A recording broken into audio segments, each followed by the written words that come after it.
안녕하세요. 다산 부동산 파트너 공인중개사 서미란입니다. 2022년 9월 30일 기준 다산 신도시 아파트 KB시세와 함께 부동산 시장 전망에 대해서 함께 알아보는 시간을 갖도록 하겠습니다. 집값 하락이 전국적으로 이번 주에도 최대 낙폭을 경신을 하고 있습니다. 불과 지난주 2012년 이후 10년 만에 최대 하락폭이었다는 소식을 전해드렸었는데 그 기록을 일주일 만에 다시 뛰어넘었으니 현재 부동산 시장의 하락 속도가 얼마나 가파른지 짐작해야 합니다. 집값 하락의 원인은 다양합니다만 가장 큰 이유는 역시 금리 인상입니다. 현재도 부담스러운 수준인데 미국의 3연속 자이언트 스텝에 의한 추가 인상이 유력시 되고 있으니 대출받아 집을 사는 것에 대한 두려움마저 느껴집니다. 규제지역 해제 소식도 부동산 시세 하락을 막지 못하는 것 같습니다. 전국이 다 떨어지고 있는 가운데 투기과열지구에서 해제된 인천 송도구, 서구와 세종시 하락폭이 더욱 깊어졌습니다. 서울은 18주 연속 하락하는 가운데 잠실 9평에 20억 원이 무너지고 강동구 고덕도 15억 원대가 위태해 보입니다.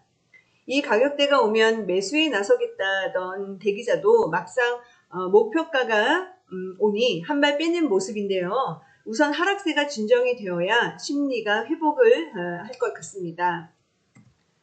반등을 확인하는 여러 가지 방법 중 가장 확실한 것은 거래량 체크입니다. 작년 월평균 거래량 대비 10분의 1토막까지 나는 달도 보이는 등 처참한 수준인데요. 서울 아파트 한 달 평균 2,000건 이상이 연속적으로 거래되면 일단 반등의 신호로 해석을 해도 좋을 것 같습니다. 9월 28일 한국은행이 발표한 지역경제 보고서 지역별 주택시장 동향 및 리스크 평가에 따르면 전국에서 고점 대비 집값이 가장 많이 하락한 지역은 세종시라는 연구 결과가 나왔습니다. 그 다음은 대구입니다. 상승폭이 크지 않았던 비수도권 8개 도를 제외하면 그나마 서울은 양호한 편이네요.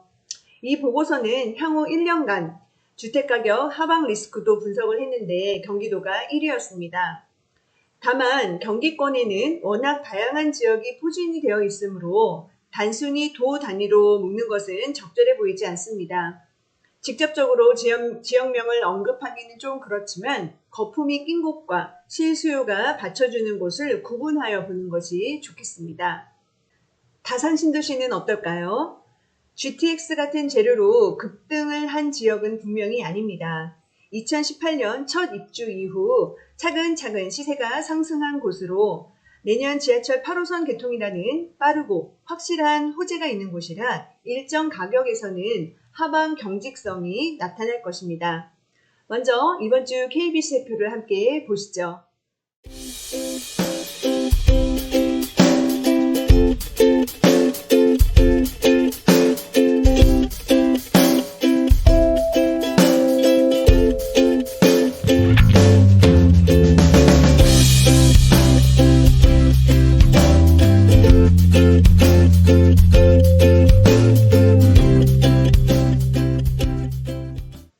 2022년 9월 마지막 주 KB시세표는 온통 푸르네요.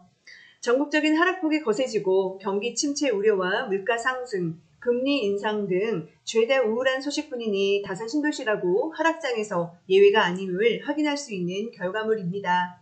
그럼에도 지하철로 강남권 20분에서 40분대 출퇴근이 가능한 쾌적한 신도시라는 카드가 발동되기 때문에 고점 대비 30% 이상 하락하기는 어렵다고 생각합니다. 즉 단지별로 고점 대비 25% 하락 지점이 강력한 하방 경직성을 보일 지점입니다. 예를 들어서 작년에 10억짜리가 7억 5천만 원이 되었다면 매수해도 추가 하락의 위험은 크지 않다고 봅니다. 전세가가 많이 내려갔다 해도 4억 원대를 유지하고 있고 아무리 매물이 남아돈다지만 내년 이후에는 지하철 개통을 앞둔 신도시 특성상 매매가와 별개로 전세 시세는 재상승할 가능성이 높다고 봐야겠죠?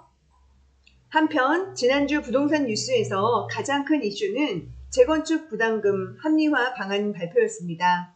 잘 알려진 대로 안전진단, 분양가 상한제와 더불어 그동안 재건축을 가로막는 정부의 3대 규제 중 하나였던 재건축 초과 이익 환수제를 개선한다는 내용입니다.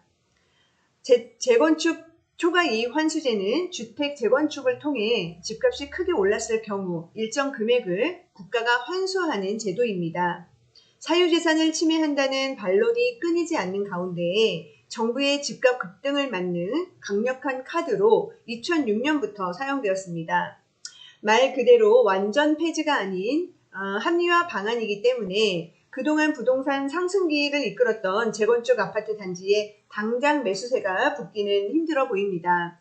다만 규제지역 해제에 이어 재초안까지 손을 보며 정부는 자꾸 시그널을 보내고 있는 것은 분명합니다. 자칫 겨우 하락전환에 성공한 부동산 시장을 다시 과열시켰다는 오명을 뒤집어 쓰기 싫은 정부는 다양한 방법으로 적당한 선에서 부동산 거래 활성화 방안을 내놓을 것입니다. 이유는 간단합니다. 더 이상의 하락을 원치 않는 것이죠. 아이러니하게도 사람들은 상승장에서 신축 아파트 같은 메인 상품 외에 각종 파생 상품까지 묻지마 매수에 나서는 반면 하락장에서는 지갑을 닫아버리는 경향이 다분합니다. 그런 의미에서 하락장은 또 다른 의미에서의 진정한 매수 적기가 아닐까요? 아파트가 비싸서 아파텔이나 오피스텔로, 빌라로, 도생이나 생수구로, 그리고 상가나 지상 등등 뭐라도 사야 하지 않을까 눈길 줘본 적은 없으신가요? 부동산 매매의 정석은 좋은 입지에 위치한 매력적인 물건을 저렴히 산다는 행위입니다. 하락장은 그런 면에서 쇼핑 천국이 아닐까요? 다산 신도시의 상황이 궁금하신 분들 언제든지 연락주세요. 좋은 상담, 좋은 안내 해드리겠습니다. 함께 해주셔서 감사하고요. 다음에 또 건강하게 다시 만나요. 감사합니다.